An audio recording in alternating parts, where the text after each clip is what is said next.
YouTube viewers, Rectangular back again with another haul video. This time I'm showing some items I got at the end of last week and the beginning of this week. Today I got in this from eBay. This is a lead figure. It's not articulated. It is a figure made by a company called Eaglemoss. I believe they're out of the UK. It comes with this magazine and the figure itself, and then both of them are inside a plastic bag. So it's pretty simple packaging. I guess a lot of comic book stores carry these. Anyway, this magazine's pretty cool. It just, details all the different versions of Ant-Man that have appeared in the comics, all those different costumes, and pretty cool.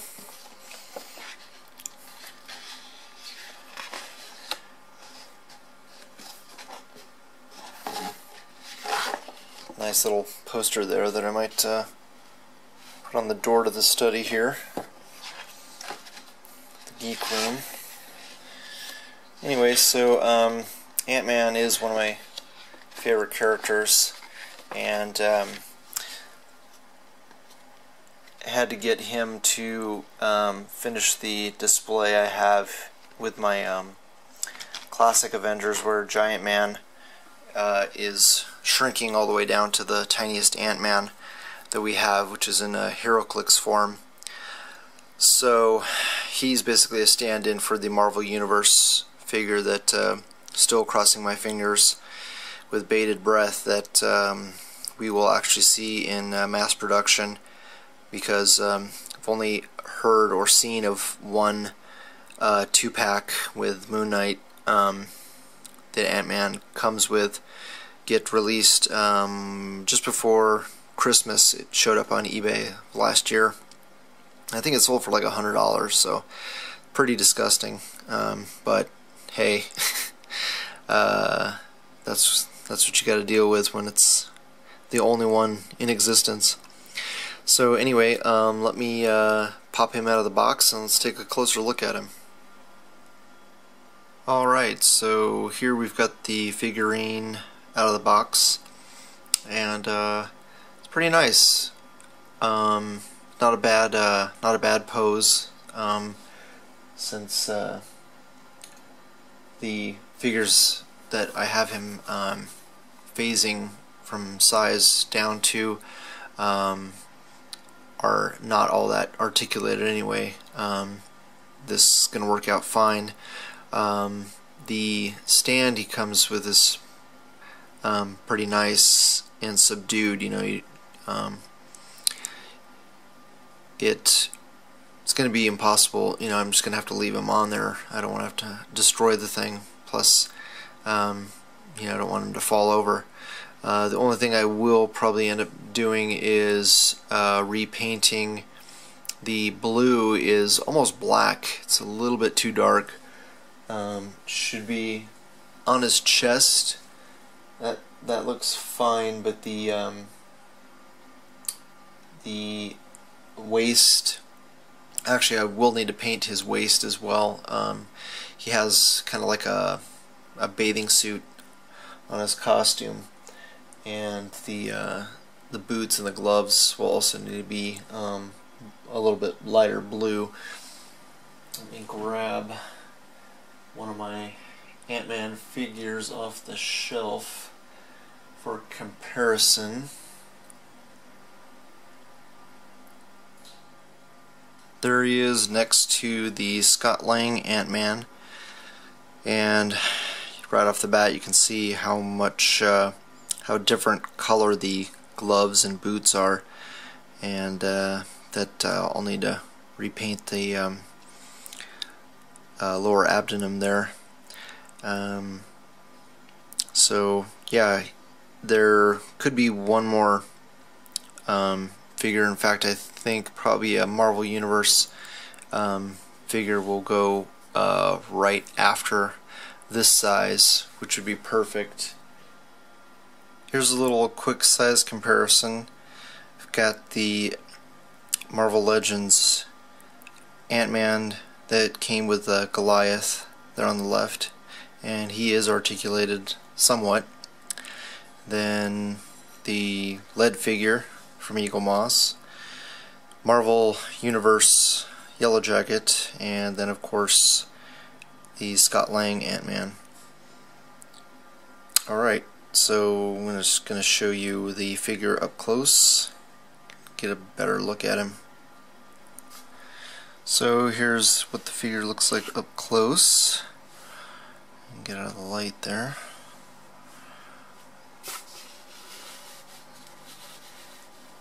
As you can see, not too shabby.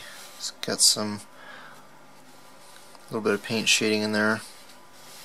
Pretty good muscle definition. And yeah, helmet turned out really well. Nice and crisp. Okay, so I think we've spent plenty of time on Ant-Man there. Let's go ahead and check out what else I got this past week or so. Well, if you watched my previous haul from last week, this is going to look familiar. I got a second one of these toy trees in, so now I have two of them, and yeah, I got even a slightly better deal on this one than I did the previous one. So, and it was pretty much brand new. The only thing that made me suspicious that it wasn't truly brand new is that it didn't have the instructions with it, which it's not like rocket science to figure out how to put it together.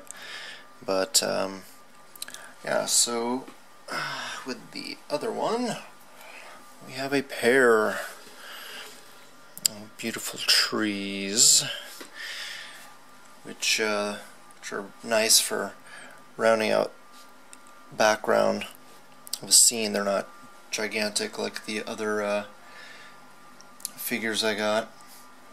Also this week I got a Wolverine from the one of the most recent waves of Marvel Legends.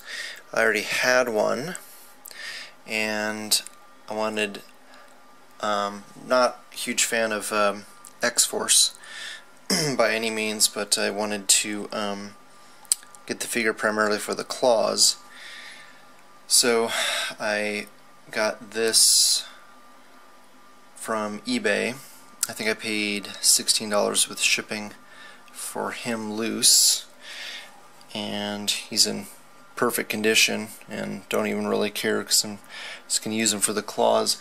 What I did with my previous one, which made me want to get a second one, is I popped off the claws off of my Ultimate Wolverine here from the Red Hulk wave, and popped on the claws, same claws from this Return of Marvel Legends Wolverine, and without any modifications they pop on seamlessly. So I just wanted to show you how cool that swap is. So I wanted to do the same thing with my my Series 6 Wolverine, which is the same body mold as this guy, and repaint them brown. That way my Series 6 Wolverine will have removable claws. He's going to be totally customized and kit bashed by the time I'm done with him, because I have the unmasked head that I'll be able to swap out with him as well.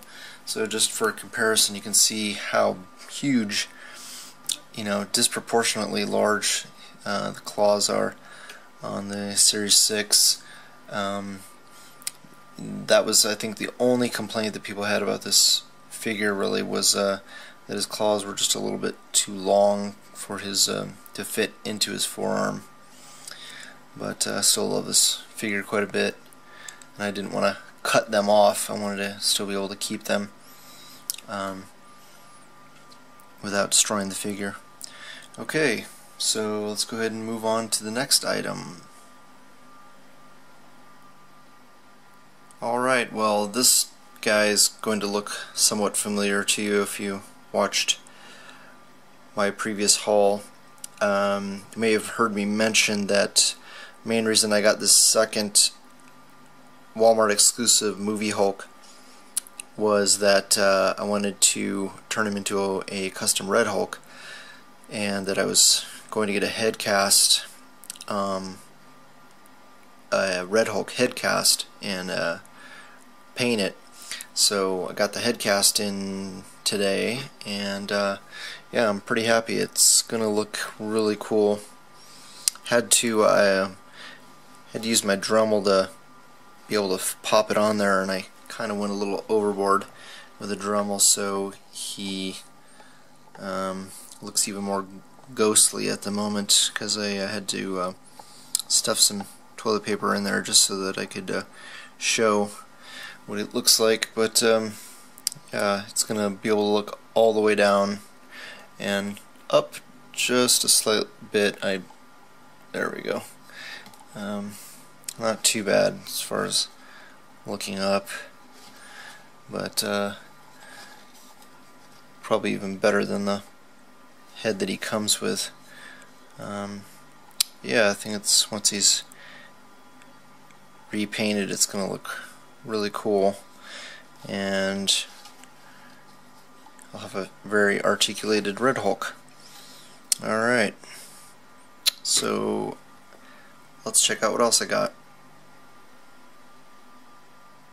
The next item in the haul are a pair of Hydra Soldiers that I got from one of my friends, both on Facebook and YouTube. That's Jaxx. I believe he goes by Jaxx Skillington, and that's with X's. And very cool guy. I think he's actually one of the admins on the action figure trading community page, and got a really good deal on these. I think for both figures I paid $30, which is really good because these guys typically go for about 20 bucks a piece. And he was worried that he was missing one of the rifles, but he must have found it because here they came with both of them, so I'm very happy. So that gives me, I believe this is going to be 6 Hydra Soldiers total. I have 2 open mouth and 4 closed mouth. So this is going to look really cool for big battles with Captain America and lots of my other Avengers. Alright, so one more item to go. The final item in the haul is the Namor from the Ronan wave. This was one of the first waves that Hasbro put out, and don't think too many people would disagree with me that it was one of the worst.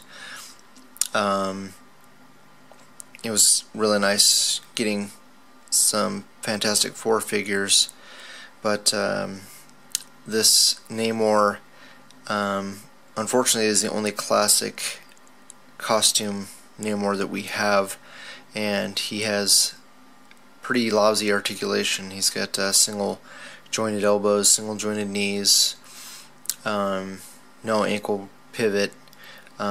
He's got a ab joint, and he can look up fairly well. It's one of his, and he can't really look down much, but it's nice that he can look up because he does fly and he does swim quite heavily. So I got this guy on eBay, paid a little more than I wanted to, but apparently he has just skyrocketed in price because there's no clue when we're going to be getting another classic Namor, so now I have both of them. And like I said before in my previous haul, when I got the Series 2 Namor, not one of my favorite characters, but I'm a huge Fantastic Four fan and huge Avengers fan, and he does cross paths with both those teams on a number of occasions. And you know, he is the number 2 comic book character, at least as far as Marvel's concerned, back when they were still Timely Comics. So, you know, he's a classic. Alright, that's all for now. Stay tuned for footage from the San Jose Toy Show where I interview Shartimus Prime, and also I have a haul coming from the toy show where I snagged some pretty cool deals. So thanks for watching. Hopefully you liked the video. Share with your friends, and if you haven't already, please subscribe, and it'd be great if you left a comment below. Thanks for watching. Later.